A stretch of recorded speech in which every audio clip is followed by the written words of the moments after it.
Today we're talking about the SJ4000. Now this isn't a collectible camera by any means. It's what you would call a daily user. And it's the only camera that I've ever saved the box for. Why would you save the box? Well, because there's so much junk in it, it's amazing. So let's check this out.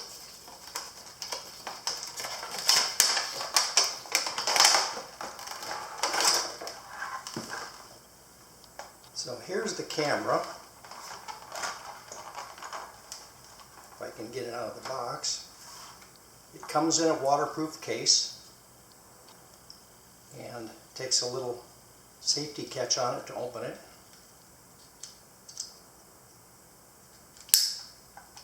Like so. And there's the camera itself. But what's neat about these little SJs, and this is the equivalent of GoPros they made a few years ago. I bought this about 3 years ago for around $50. Today you can get them for about $20 on eBay, and for $25 you can get one that's a little bit better. This is a 12 megapixel camera and it does 1080 high definition video. For $25 now you can get a 4K video and a 16 megapixel, which is probably better. It has a lot of neat tricks we'll talk about. But here's what's really neat. Here's the junk that comes with it.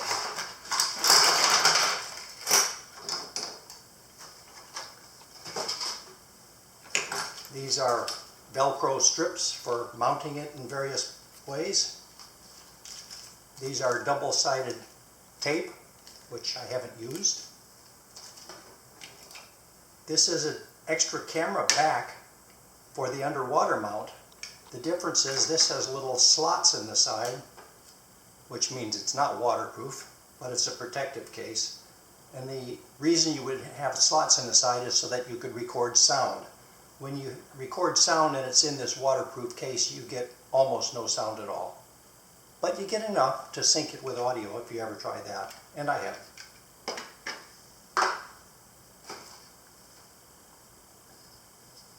This is a little mount to put the camera in. Has a tripod socket on both ends and a pocket clip.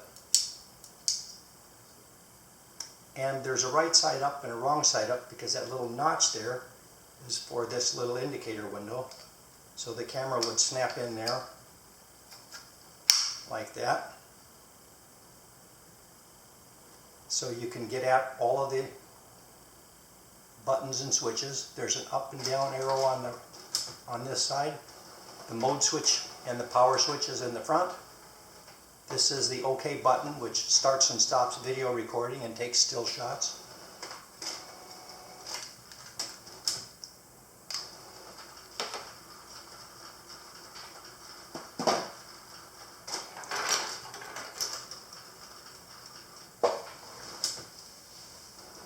This is a padded bracket, and there's another one here very similar. These are almost identical. They take these little snap-in adapters, which I'll take out. So when you look at them that way, they are identical, except this one has a tripod mount, this one doesn't.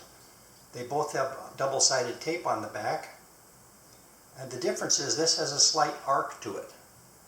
And so that would be for mounting on something with a slight curve, like a helmet or maybe the fender of a car.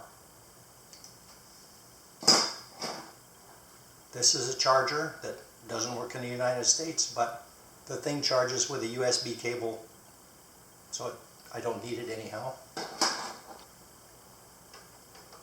And then we have all of these little adapters. This is for bicycle handlebars, and I also use it on my boat. You can hook it to anything round and just tighten it down with these two screws.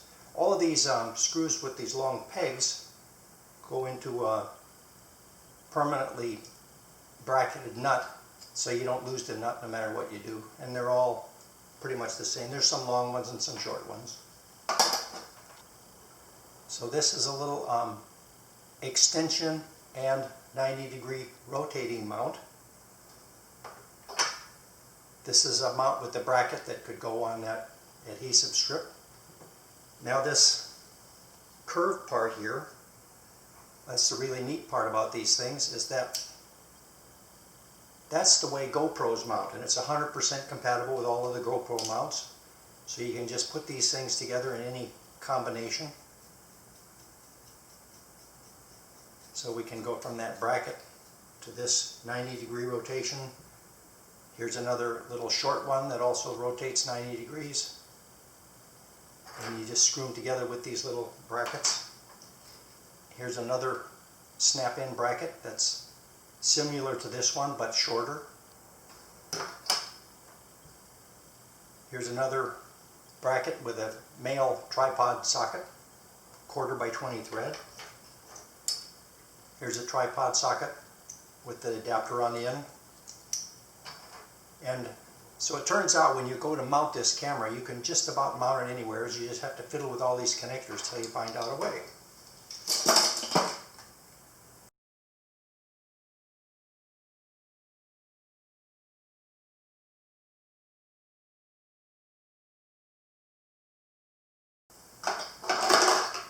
Here's a bunch of little zip ties.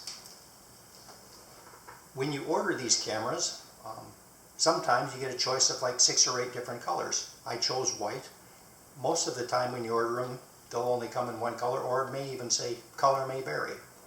But if you wanted to have 2 or 3 or 4 of them outside, and why not, you can get some of them for, if you wanted just the older version, the SJ4000, that's only a 1080p, you can get them for $10 or $15 each. Now let's try and zoom in on this screen and we'll show you some of the functions.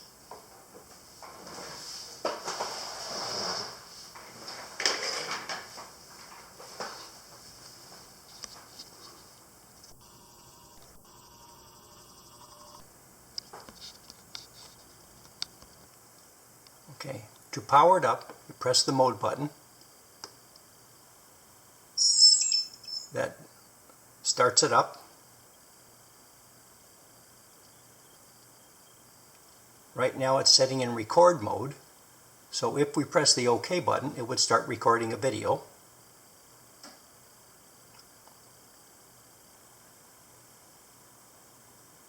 I'll press OK. It's recording a video now. You see it flashing the lights. Here's a little panning video. Press the OK button again, it stops recording.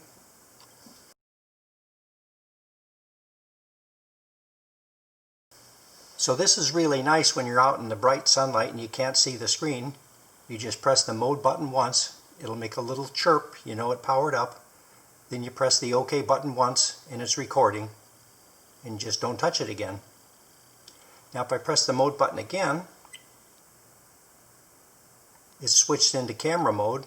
There's a little camera icon in the upper left there. Now if I press the button, it'll take a picture. A 12 megapixel picture. If I press the mode button again, it's in playback mode so you can look at the pictures you've had. If I press the OK button again, it gets into the setup mode. Here's where it gets really interesting.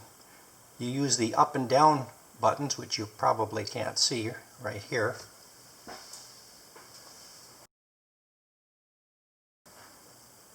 Because they're black on black. But if I scroll down, I could set the resolution. If I wanted to change the resolution, you hit the OK button. And there it's 1080 high def or 720 or VGA.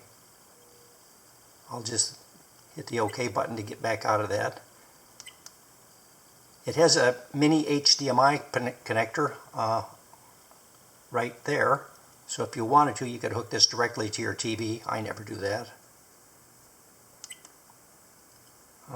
I forgot what OSD mode is. Let's go look. Whatever it is, it's on.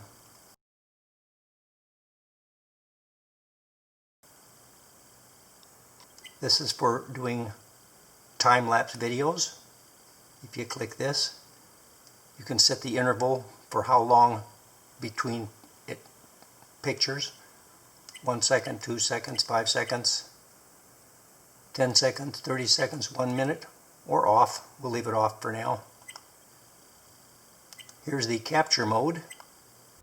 This is the still picture version of time-lapse. Instead of a movie, you end up with a whole bunch of individual pictures taken at these intervals. This is cycle record. This will break up your video into 3, 5, or 10-minute segments so that you can skip from one clip to the next easier. HDR is turned on. In this case, HDR doesn't do a lot, but it doesn't seem to hurt anything either.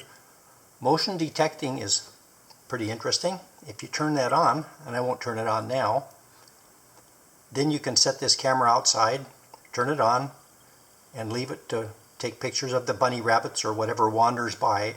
Whenever it sees motion, it'll turn on for 10 seconds of video. If there's constant motion, it'll keep recording. So it's sort of like a trail cam in that respect. But it's a cheap trail cam. There's audio settings. You can turn the audio off. I leave it on. I seldom use it, but I leave it on. Date stamping. You could have the date appear in your videos or your pictures if you wanted. I would never do that. Image size is for your still pictures. Right now we're set on the maximum, which is 12 megapixel. Quality, I always select the maximum. I'm sure you guys do too. You can change the sharpness, the white balance, and the color, and the ISO. Let's look at ISO. It's in auto. You can compensate for the exposure. If you think your SJ cam is slightly underexposed or overexposed, you can change it here and it'll be sort of permanent till you change it again the next time. Here's anti-shaking. On or off, I've got it on. Language, the date and time, you go in there one time to set it. Auto power off, whether it makes beep sounds or not. Geez, it even has screensavers. Car mode is interesting. Car mode is turned off right now, but you can use this for a dash cam. So you mount this in your dash, you connect a USB power cable to it, then every time you turn on your car, it starts recording, and every time you turn off your car, it stops recording, assuming your USB port is a port that goes on and off with the car going on and off. Most of them do. Or you could use your cigarette lighter. It records continuously until it runs out of room on the SD card, and then it just wraps around and keeps recording. So at any given time, you always have the last, depending on the capacity of your SD card, you always have, you always have the last loop available. So if you have an accident, you could 2 days later take the SD card out and put it on your computer and get a video of the accident. And last but not least, it has Wi-Fi, which is kind of neat. So you can use your iPad or your iPhone or your Android phone to view what's in the screen. So you could mount this on a model boat, for instance, or out in the yard waiting to take a picture of the bunny rabbits, and you could sit there in your chair looking at it with your tablet or your phone until you see the bunny rabbit get close, and then snap his picture.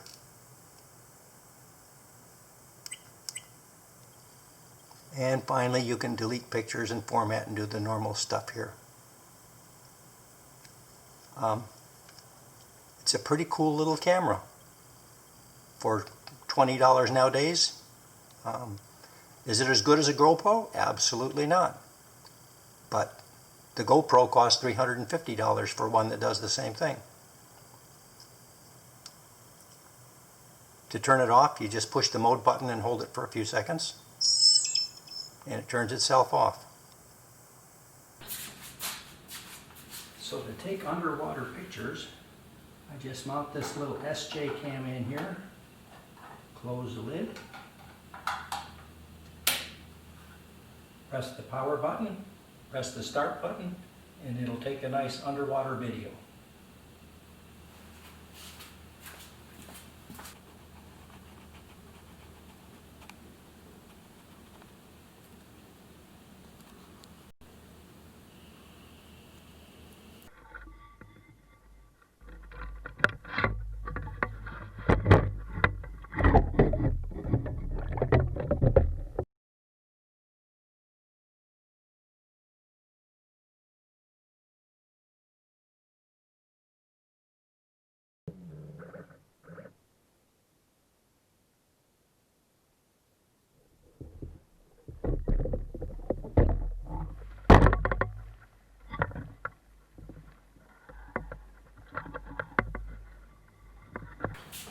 Well, that didn't work out very well. Apparently the water's too green this time of year, so no fault of the mount or the camera. Let's try something else. The really neat thing about these action cameras, GoPro imitations or the real GoPros, is the crazy amount of crazy mounts that they have. You can mount them on just about anything. This is really a mount for a bicycle. With a little extension and then a 90-degree adapter, and then we can put this on the mast. Let's try that. First I'll have to remove my topsail that's in the way.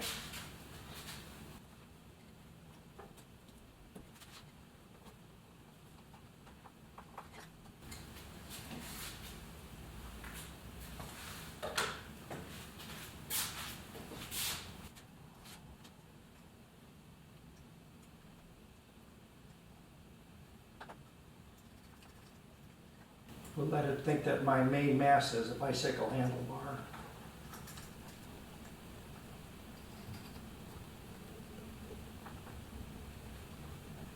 Now that's pretty solid on the main mast. We'll add the camera and we'll go sailing.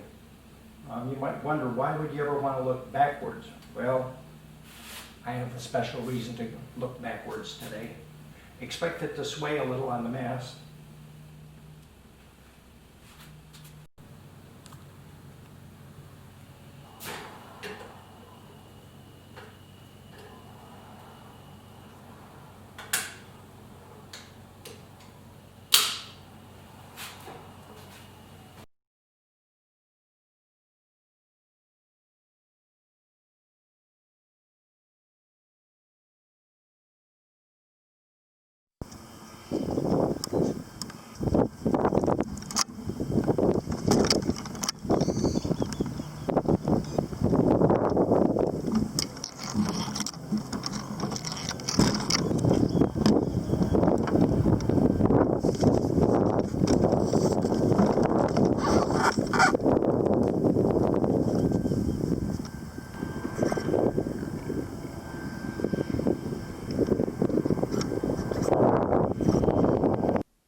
that subscribe button.